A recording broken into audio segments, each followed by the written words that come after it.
Marché action, marché obligataire US. Le diagnostic technique post-intransigeance de la Réserve fédérale des États-Unis.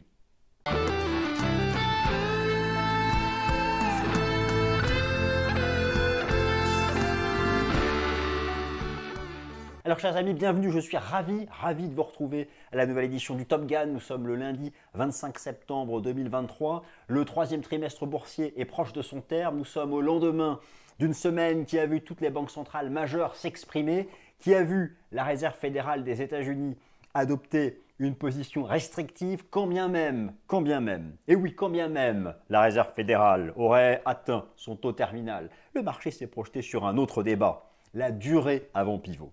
Et eu égard à la résilience de l'inflation aux États-Unis, eu égard à la résilience des activités de services aux États-Unis, d'ailleurs la Fed juge que la croissance américaine reste soutenue, eh bien le marché se fait peur avec des taux d'intérêt du marché, en tout cas pour la partie longue de la courbe des taux, qui ont dépassé leur record annuel, qui sont proches de leur record de 2007, et la question se pose de savoir, faut-il croire en la capacité du marché action à poursuivre sa reprise, le marché action qui est en tendance haussière depuis octobre 2022, mais qui marque une pause depuis juillet 2023. J'ai voulu tout passer en vue. Chers amis, voilà le plan. Le plan est ici. J'ai préparé comme d'habitude beaucoup de slides sur ce sujet. On va passer en vue bien sûr déjà un diagnostic fondamental, ce qu'il faut retenir de la semaine dernière. Et puis cette semaine, il y a à nouveau des temps forts fondamentaux. Mais naturellement, la question se pose de savoir, cette consolidation du marché action depuis fin juillet 2023 s'inscrit-elle encore dans la construction technique haussière en place depuis octobre 2022? Y a-t-il encore du carburant structurel? Et ce marché obligataire, mais plus que jamais, moi j'estime. D'ailleurs, sur la partie courte de la courbe des taux, sous 5 ans, les contrats de taux ont tenu leur support majeur. Alors oui, nous sommes dans la 5e vague de baisse du prix des obligations. Oui, le prix des obligations n'est pas stabilisé, mais vous connaissez moi mon point de vue. Nous sommes dans une zone d'opportunité de long terme. Rendez-vous en 2025-2026. Lorsque les taux ont rebaissé, le prix sera beaucoup plus haut. Et d'autre part, si vous attendez 3 ans pour acheter des obligations, dans 3 ans, elles seront à 2% par an, alors que là, c'est entre 5 et 8% par an. Enfin bon, on va prendre ça dans l'ordre. Écoutez, la Fed reste intransigeante dans sa volonté de briser l'inflation. Il y a peut-être encore un peu d'espoir. Beaucoup, alors oui, le rebond du prix du pétrole, j'en parle souvent ici, vous le savez, un rebond artificiel, uniquement causé par l'Arabie Saoudite et la Russie, qui lui donnent la main. D'ailleurs, sans l'Arabie Saoudite et la Russie, le baril de pétrole sera à 50 $, croyez-moi, hein, vu la contraction industrielle occidentale, hein, il n'y a pas que les services. Bon, très bien. Mais l'inflation sous-jacente n'est pas encore contaminée. Et la Fed, vous savez, cette semaine, vous avez la mise à jour des indices, de l'indice des prix PCE aux États-Unis. Ok, l'inflation nominale rebondit, mais l'inflation sous-jacente est attendue en baisse. L'immobilier a republié la semaine dernière des stats mauvaises aux États-Unis, mais avec un taux immobilier hypothécaire à 30 ans quasiment à 8%. Bon, la durée avant pivot. Vous savez, 70% des entreprises américaines renouvellent leur financement, leur ligne de crédit en 2024. 70%. Qu'est-ce qui va se passer si les banques centrales mettent trop de temps à pivoter? Si le pivot est dans un an, c'est-à-dire que tous les renouvellements de lignes de crédit vont se faire au taux actuel? Vous comprenez un peu? On n'est plus dans l'histoire du taux terminal, dans le sujet du taux terminal. Nous sommes dans l'enjeu de la durée avant pivot. Alors nous allons faire un certain nombre de choses. D'abord un diagnostic fondamental après la semaine des banques centrales et je vous introduis les temps forts fondamentaux de la semaine. Taux d'intérêt, marché obligataire, je vous livre mon point de vue sans concession sur le cycle des taux d'intérêt du marché, sur le prix des obligations et moi je n'ai pas changé d'avis. Indice de référence S&P 500, sommes-nous encore dans une construction fractale haussière où, vous savez, c'est 4200 points. Voilà, en gros, pour la haute finance, au-dessus de 4002, au-dessus de la moyenne mobile à 200 jours, ça reste bullish. En dessous, on refait une réplique du bear market de 2022. Le point sur le positionnement institutionnel, à travers le commitment report, le quote report, d'un point de vue quantitatif, où en sommes-nous? Fin juillet, c'était en surachat, maintenant, où en sommes-nous? De la même façon, le sentiment des traders particuliers était en excès bullish fin juillet, qu'en est-il maintenant? Les troupes suivent-elles les généraux? Je vous fais un point small et mid cap et attention, alerte rouge technique sur les indices boursiers small et mid cap. Et enfin, la hiérarchie sectorielle est-elle encore en mode risk on? Est-ce que dans cette phase de consolidation du S&P 500 depuis fin juillet, que j'appelle vague 4, eh bien, les secteurs défensifs sont-ils entrés en surperformance ou pas? C'est important pour juger de la structure de ce retracement. Est-ce un retracement avant une dernière jambe de hausse sur les sommets de 2021 ou va-t-on casser 4002? Chers amis, bienvenue au diagnostic technique action obligation post-intransigeance de la Réserve fédérale des États-Unis. Alors chers amis, ça y est, je me suis réduit, voilà, je mets un petit laser l'histoire que je puisse mettre en évidence les différents slides. Le plan, je viens de vous le donner, s'affiche à nouveau sous vos yeux. Et puis donc on attaque. Diagnostic fondamental après les banques centrales et les chiffres majeurs à suivre cette semaine. Alors, démarrons par une synthèse des nouvelles perspectives de politique monétaire et appréhendons les temps forts fondamentaux de cette dernière semaine du mois septembre. C'est ce que nous allons faire. L'intransigeance de la Fed, le taux terminal est peut-être atteint, mais la durée avant pivot sera extrêmement longue, à minima plusieurs mois. C'est ça, chers auditeurs, qui fera la tendance du prix des actions ces prochains mois. C'est ça qui peut créer une récession à minima plusieurs mois, voire davantage. Les illustrations arrivent. La croissance dans le secteur des services. Alors, la mise à jour, vendredi dernier, du PMI des services. Je vous fais apparaître le graphique. J'ai déjà eu l'occasion de vous le rappeler. L'économie américaine, occidentale, c'est une économie de services. Si la récession doit arriver en Occident, c'est lorsque, dans cette variété des services, là où se trouvent la plupart des entreprises, c'est lorsqu'elles se mettront à craindre pour leur marge et à licencier qu'on aura un signal de récession. Pour l'instant, oui, c'est vrai que ce n'est pas le cas. Mais ces statistiques d'emploi sont mises à jour chaque semaine et chaque mois pour les plus importantes. Donc moi ici, je vais continuer de les suivre. Et donc voilà. Cette semaine, ayez toujours un œil pour la grève dans le secteur auto US qui peut devenir une entrave à la croissance industrielle si elle devait durer.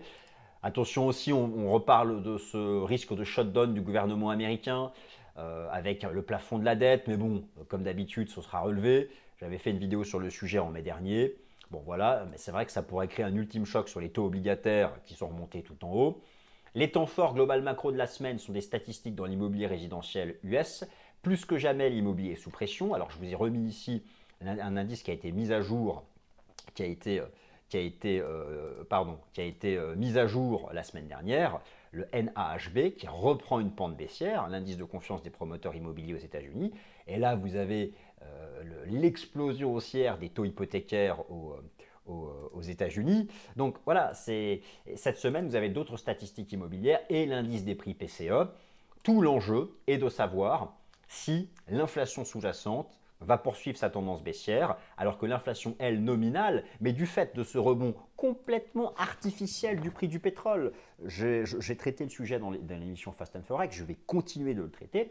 Le rebond du prix du pétrole, c'est parce que l'Arabie Saoudite a coupé de 3 millions de barils par jour sa production depuis un an, c'est parce que la Russie nous met de temps en temps des bannes sur l'exportation du diesel, voilà, et puis elle aussi, elle a baissé sa production. Bon voilà, vous savez, sans la Russie et l'Arabie Saoudite et cette contrainte d'offre, le baril sera à 50 $. Hein. Donc voilà, c'est un mouvement artificiel, c'est même pas un mouvement de marché. Bon, voilà, mais ça, on n'est pas là pour parler. Donc, ce qui compte pour nous, c'est que ce rebond du prix du pétrole ne vienne pas se déverser dans l'inflation des services, dans l'inflation immobilière. Ce n'est pas le cas, vous allez voir. Ce n'est pas le cas. La pression des taux d'intérêt est trop élevée. C'est ça qui pourrait finir par amener à un pivot des banques centrales, peut-être pas forcément fin 2024, ce qui serait ravageur pour le marché action. Clairement, il faudrait que cela intervienne à l'été prochain pour éviter des dégâts sur le marché action, éviter des dégâts sur les marges des entreprises. Donc justement, vous avez ici les nouvelles anticipations de politique monétaire de la Réserve fédérale des États-Unis. Sans surprise, alors le marché pense vraiment que la Fed a atteint son taux terminal à 5,50, mais attention, il y a quand même une probabilité non négligeable, c'est une chance sur 3 que la Fed pousse à 5,75, mais en réalité, le vrai débat maintenant, c'est la durée avant le pivot. Actuellement, voilà, le marché pense à un pivot à l'été 2024, mais c'est un mini pivot, c'est-à-dire on sera encore au-dessus de 5%. Donc, dans les temps forts à suivre cette semaine, je vous le disais, c'est la mise à jour de l'indice des prix PCE aux États-Unis. Donc, cet indice des prix PCE qui est en rebond du fait d'un rebond du prix du pétrole, 3,29, d'après l'algorithme de la Réserve fédérale de Cleveland, il devrait encore augmenter à 3,50 en août et ensuite rester stable. Et regardez l'inflation sous-jacente. Corps. Eh bien, elle, regardez, 3,95, 3,80. Ce qui serait incroyable, c'est que l'inflation sous-jacente croise à la baisse sous l'inflation corps, sous l'inflation nominale. Qu'est-ce que ça nous dit, ça? Là, vous avez l'inflation sous-jacente qui, elle, est donc attendu en baisse. Ça nous dit quoi?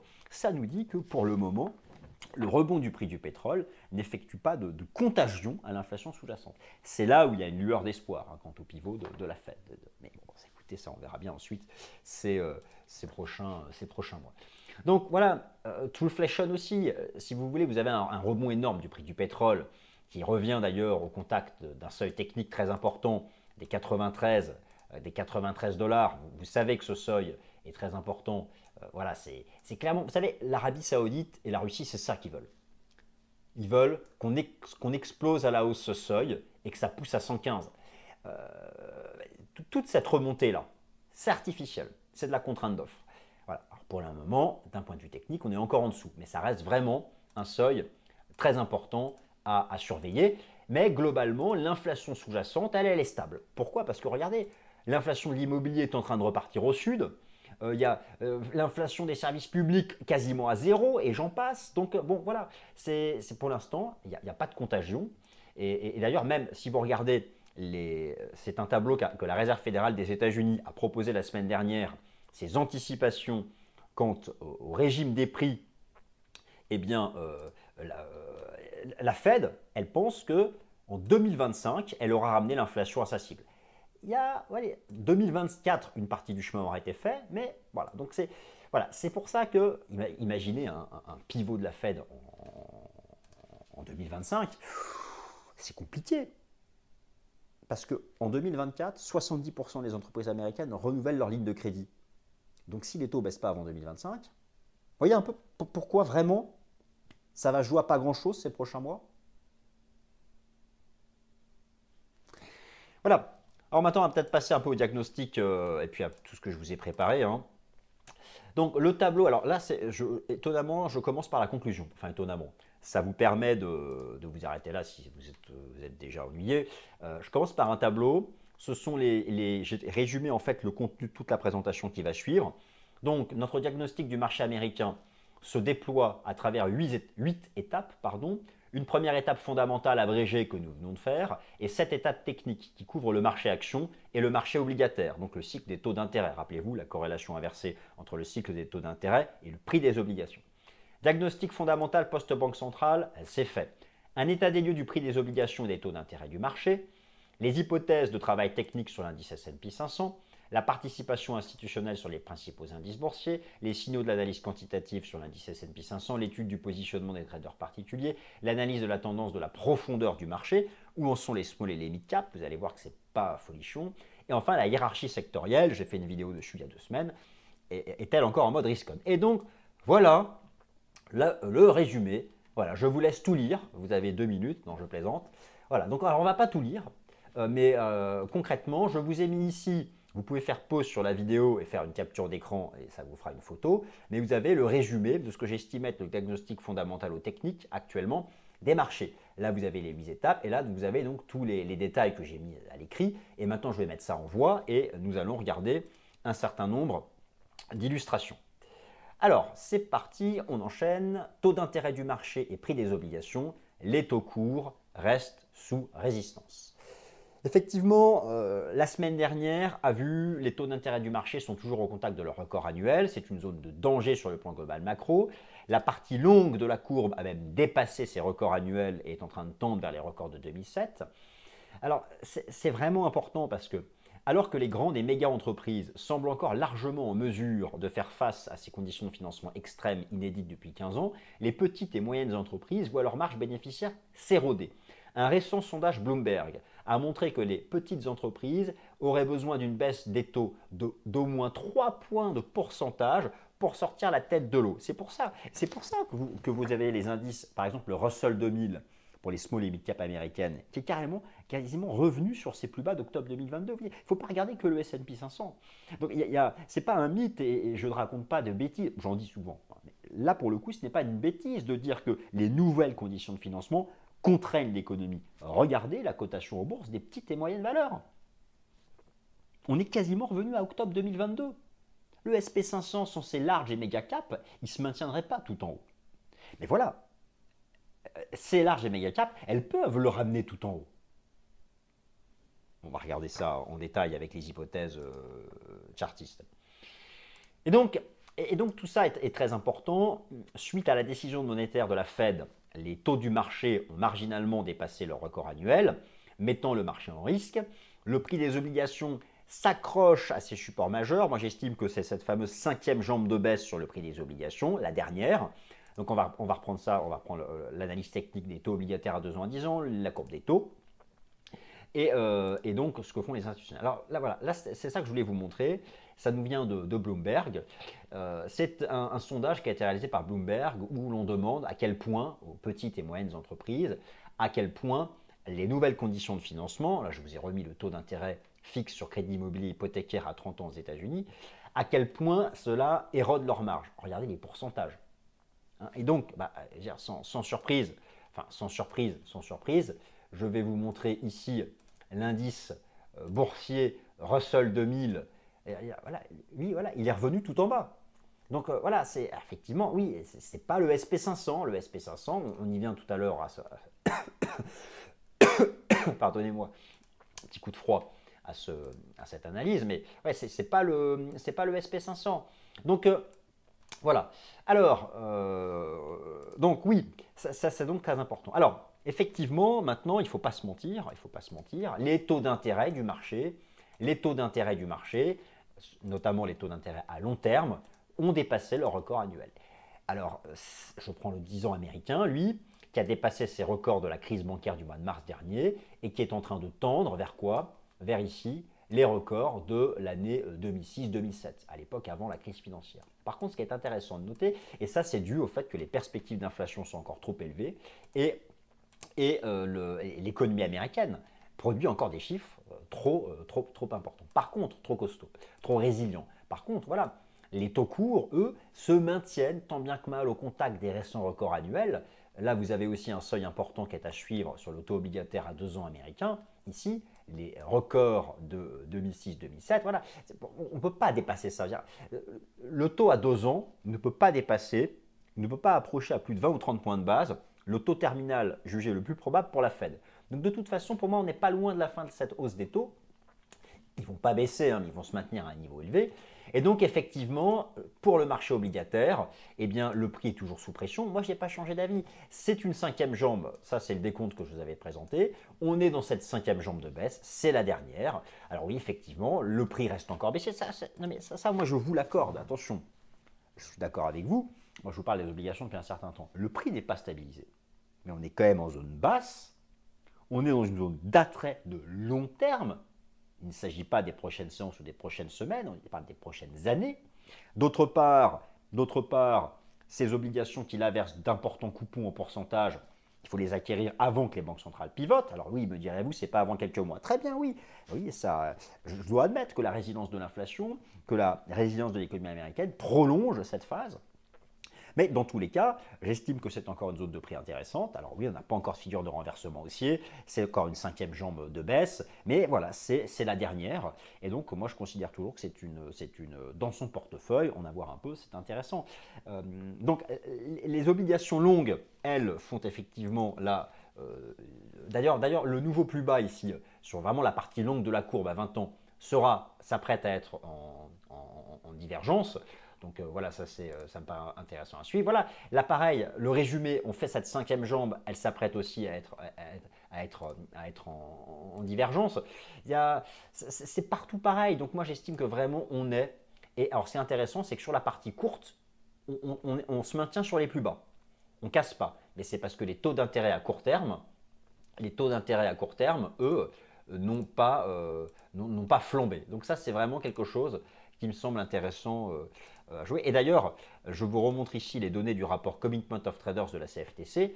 Depuis environ l'automne 2022, les traders de hedge funds shortent massivement. Me direz-vous, là j'ai pris l'exemple du 2 ans américain. Me direz-vous, ils sont dans l'erreur. Mais non, pas forcément. Je vous explique pourquoi. Je vais prendre ici alors attendez, non, il est là. Le taux obligataire américain à 2 ans, octobre 2022, c'était où? C'était là. Voilà. Donc en fait, là, depuis ici, les hedge funds short. Alors, oui, on fait encore un poil plus haut, mais ça veut dire qu'ils considèrent que toute cette zone-là, est une zone d'intérêt de vente de long terme. et que tôt ou tard, ils joueront ça. Alors oui, peut-être que effectivement, c'est pas pour tout de suite, mais voilà. Voilà, moi je me mets pas d'œillère, hein, je suis tout à fait d'accord avec le fait, que ce rebond du prix du pétrole, là, alimentant l'inflation nominale et les taux d'intérêt et l'intransigeance de la Fed, reporte l'activation d'un rebond du prix des obligations, mais il n'empêche que sur une perspective de long terme, le prix reste intéressant, et en termes de rendement, vous savez, dans 2 ans, lorsque les taux sont revenus à 3%, que de regret de se dire, bah mince, maintenant les obligations, elles me versent du 3% par an, je prends l'exemple standard d'une obligation à taux fixe qui paye une fois par an, où sont mes obligations à 5 ou 6%? Ah bah c'était avant, et par contre ceux qui les auront achetés, eux, bah, ils ont encore les coupons à 6 qui tomberont, et là, ils seront contents. Et en plus, le prix aura rebondi. Donc voilà, mais voilà, chacun gère comme il veut. Naturellement, moi quand je parle des obligations, ce n'est pas 100% de son portefeuille, hein. Chacun met le pourcentage qu'il entend. Mais l'idée, c'est, je pense que c'est, voilà, il faut en mettre un petit peu. Bon, écoutez, on continue. Donc, alors, l'indice S&P 500, l'analyse fractale autorise encore une vague 5 haussière si le support à 4200 points est défendu. Le sujet, la tendance de l'indice S&P 500 est haussière depuis le mois d'octobre 2022 et elle a permis l'effacement de près de 80% du marché baissier de l'année 2022.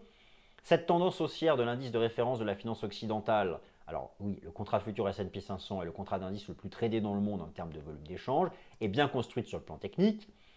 Alors, elle est entrée dans une phase d'accélération haussière au dépassement des 4200 points et le marché est entré donc dans une consolidation après avoir atteint, rappelez-vous, fin juillet, la résistance ici à 4630 points, qui d'ailleurs représentait voilà, quasiment 85% du retracement du bear market de 2022. Depuis, nous sommes dans cette vague 4, pour laquelle, là pour le coup, autant sur le prix des obligations, j'ai peut-être un peu d'avance, hein, on va dire ça, autant là, j'ai bien capté cette vague 4, nous y sommes toujours. Alors maintenant, il y a plusieurs hypothèses, soit on fera un triangle, soit on fait un zigzag en ABC. Dans tous les cas, et ce qui est important, c'est que cette vague 4 reste standard. Alors, la question, le marché marque une pause sous la résistance à 4630 points depuis le début du mois de juillet. S'agit-il d'une période de distribution, c'est-à-dire avec un risque de crack, ou d'accumulation, une pause avant une toute dernière jambe de hausse? Au stade actuel, l'analyse en vague d'Elliott, l'analyse chartiste et l'analyse Ishimoku permettent encore d'argumenter en faveur de la tendance haussière du S&P 500, et ce, tant que le support à 4200 points est préservé. Si vous voulez, je vais prendre l'horizon de temps hebdo. Voilà, on a quelque chose d'assez standard. Une vague 4, ça retrace entre 38,2 et 50% d'une 3. Donc, vous voyez, les 4002, pour tout le monde, les 4002, c'est en dessous, il n'y a plus de vague 4. Donc là nous sommes, d'ailleurs c'est standard, la vague 4 avait été précédée d'une div, là ça ressemble à un zigzag, on est en train de faire une structure en 3 temps à baisser. Je me mets ici en données journalières où j'ai remis donc ici les ratios de retracement de la 3 par rapport à la 4. Alors voilà, beaucoup se disent qu'on repartirait en crack en cas de rupture de la moyenne mobile à 200 jours. C'est vrai que c'est une moyenne mobile très suivie par les institutionnels, elle est ici en bleu. Voilà, maintenant, imaginons qu'il s'agisse d'une structure en zigzag. On va calculer un A égale C. Donc je prends l'amplitude de la A au top de la B. Ah, c'est intéressant. Ça nous ramènerait à 4275 avant de repartir pour une 5e jambe de hausse. Bon, voilà. Donc tout ça pour dire que cette phase-là reste inscrite tant qu'on maintient cette zone de support dans une phase haussière. Par contre, effectivement, sous 4002, qu'est-ce qui se passerait? Sous 4002, eh bien, on rentrerait dans une réplique du bear market de 2022. Et voilà, ce serait ça, vraiment, c'est ici que se trouve le seuil de rupture. Alors maintenant, l'idée c'est quoi maintenant? C'est, ok, c'est bien mignon, vague 4, vague 5, vague 1 milliard. Bon. Pour valider cette vague 4, il faut que sa structure l'autorise. C'est-à-dire qu'il ne faut pas que dans la vague 4 actuellement, qui est une vague de consolidation du S&P 500, on ait des facteurs structurels qui soient trop baissiers. Je ne sais pas moi, voir les secteurs défensifs s'enflammer à la hausse, voir énormément de particuliers acheter, ça c'est l'aspect contrarien, ou encore voir un surachat quantitatif. On va regarder justement où on en est de ce point de vue de la structure, pour voir si cette hypothèse tient la route. Positionnement institutionnel sur les indices boursiers du marché actions et la vol, donc la vol implicite. Alors effectivement, tout d'abord, ce que je peux vous dire, c'est que alors, il y a un rebond de la vol, ok, très bien, il y a un rebond de la vol, mais on reste pour l'instant dans les standards de vol observés depuis le mois de mars, depuis la fin de la crise bancaire. On n'a pas de cassure de résistance de vol, ça s'inscrit encore dans le cadre d'une vague 4. Maintenant, le positionnement institutionnel, alors vous savez que j'utilise beaucoup les données du rapport Commitment of Traders. Là, vous avez toutes les informations qui sont publiées chaque vendredi. Et en fait, qu'est-ce qui est important de savoir? Les institutionnels agissent sur les contrats d'options et les contrats futurs, à l'achat ou à la vente. Et vous avez ce qu'on appelle la position nette, qui est donc l'écart, la différence entre les achats et la vente. Si la position nette est haussière, c'est qu'il y a plus d'achats que de ventes. On aurait un risque de voir, un risque de ne pas avoir de vague 5 et de casser 4200 points si vraiment la position nette chutait, c'est-à-dire que les positions short se mettaient à exploser. Eh bien, écoutez, ce n'est pas vraiment le cas encore. Je vous montre ici le rapport Commitment of Traders pour le contrat futur S&P 500 chez les asset managers. La position nette s'est mise à plat. C'est un fait. La position nette s'est mise à plat. Alors par contre, sur une petite prudence quand même sur le Nasdaq, qui est quand même, vous savez que le Nasdaq est très sensible à cette remontée des taux d'intérêt, du fait d'une corrélation inversée, du fait de la méthode d'actualisation des flux futurs. Et donc, la position nette recule, ok, très bien, mais encore, elle est encore largement nette acheteuse, c'est-à-dire qu'il y a encore beaucoup plus d'acheteurs que de vendeurs. Donc ça c'est à suivre. Pour l'instant, de ce point de vue-là, je dirais qu'il n'y a pas de signal d'alerte. Analyse quantitative. La configuration en surachat de fin juillet est-elle neutralisée? Alors ça, je vous l'avais montré. Je vous avais montré que fin juillet, il y avait, j'utilise le pourcentage d'actions au-dessus de la moyenne mobile à 20 et 50 jours. Et fin juillet, je vous remontre ça. Ça, c'était vraiment passionnant dans l'aspect quantitatif. Fin juillet, lorsque l'indice S&P 500, ici, avait rejoint la résistance à 4630 points, ce qu'on avait observé, c'était ça. Voilà, on avait ici le pourcentage d'actions au-dessus de la moyenne mobile à 50 jours qui était revenu en zone extrême. Et d'ailleurs, il n'y avait pas que ça. Vous aviez aussi le pourcentage d'actions au-dessus de la moyenne mobile à 20 jours en zone extrême. Et donc là, dans cette vague 4, ce qui est intéressant, c'est que je pense qu'elle pourrait bientôt se terminer un peu au-dessus des 4002 parce qu'on est presque revenu sur support pour le pourcentage d'actions au-dessus de la moyenne mobile à 20 jours et presque aussi, presque. Donc, il y a encore, je pense, un potentiel de correction, de développement de cette vague 4. Mais voilà, quand on va arriver dans cette zone-là, et si au même moment, vous avez le S&P 500 qui est posé sur les zones de support dont je vous ai parlé, qui pourrait être lassé de la 4, là, je me dirais, bon, on va peut-être retenter de pousser davantage. Maintenant, bien sûr, il faudrait des fondamentaux qui autorisent ça. Donc tout ce résumé, je vous l'ai mis ici à l'écrit, je ne vais pas non plus lire tous les slides, sachant qu'ici tout ce qui est mis à l'écrit, ce sont des choses qui sont pour vous. Alors parfois certains me posent la question de savoir comment accéder aux slides. Ce que je vous conseille de faire, moi, c'est simplement déjà de me mettre un petit like, voilà, je ne vais pas demander, je vous le demande. Et la meilleure façon, c'est quoi? C'est faire pause et faire une capture d'écran. Voilà, comme ça vous donne le contenu. Ça vous donne le contenu et vous pouvez faire ça à tête reposée. De la même façon, de procéder de la même façon avec le tableau que je vous ai proposé, donc en début, le tableau synthèse. Alors, fin juillet, il y avait vraiment le surachat sous résistance, il y avait le surachat quantitatif, il y avait les divergences, tout ça je vous l'avais montré. C'était donc le point de départ de la vague 4. Il y avait aussi autre chose. Vous aviez, selon l'analyse contrarienne, le pourcentage d'acheteurs des traders particuliers qui était sur un excès haussier. Et lorsque le réservoir des acheteurs particuliers est rempli, il ne peut que se vider. Et c'est passionnant parce que c'est exactement ce qu'il s'est passé. Regardez, fin juillet, 51% d'acheteurs. 51% d'acheteurs pour une moyenne historique de 37%. 37%. On était largement au-dessus de la moyenne historique du pourcentage d'acheteurs, pile sous résistance. Maintenant, si on veut autoriser la fin de la vague 4 et un rebond dans le cadre d'une vague 5, il faut que ce réservoir des acheteurs se soit vidé. Alors, s'est-il vidé? Moi, j'ai les données qui datent de la fin de la semaine dernière. Et, eh bien oui, voilà, il s'est vidé. On est repassé sous la moyenne. on n'est pas non plus dans une zone très basse. En fait, ce qui a explosé, c'est le pourcentage de neutres. Donc, là aussi, encore un peu de patience. Mais je dirais que voilà, cette répartition-là, cette nouvelle répartition des bullish, neutral, bearish, ne garantit pas une vague 5, mais ne l'abrite pas non plus si cette dernière devait se mettre en place. Toutes les données viennent de l'association américaine, ici, des investisseurs particuliers. Alors, alerte technique rouge sur les small et mid cap, c'est une des faiblesses structurelles du marché. Après la phase de consolidation actuelle, l'indice S&P 500 est-il en capacité de proposer une cinquième jambe de hausse pour rejoindre ces sommets? C'est vraiment la question qu'on se pose, rejoindre ces sommets de 2021. Pour argumenter dans le sens de l'affirmative, il faut que la tendance haussière en place depuis l'automne 2022 soit caractérisée par une profondeur du marché.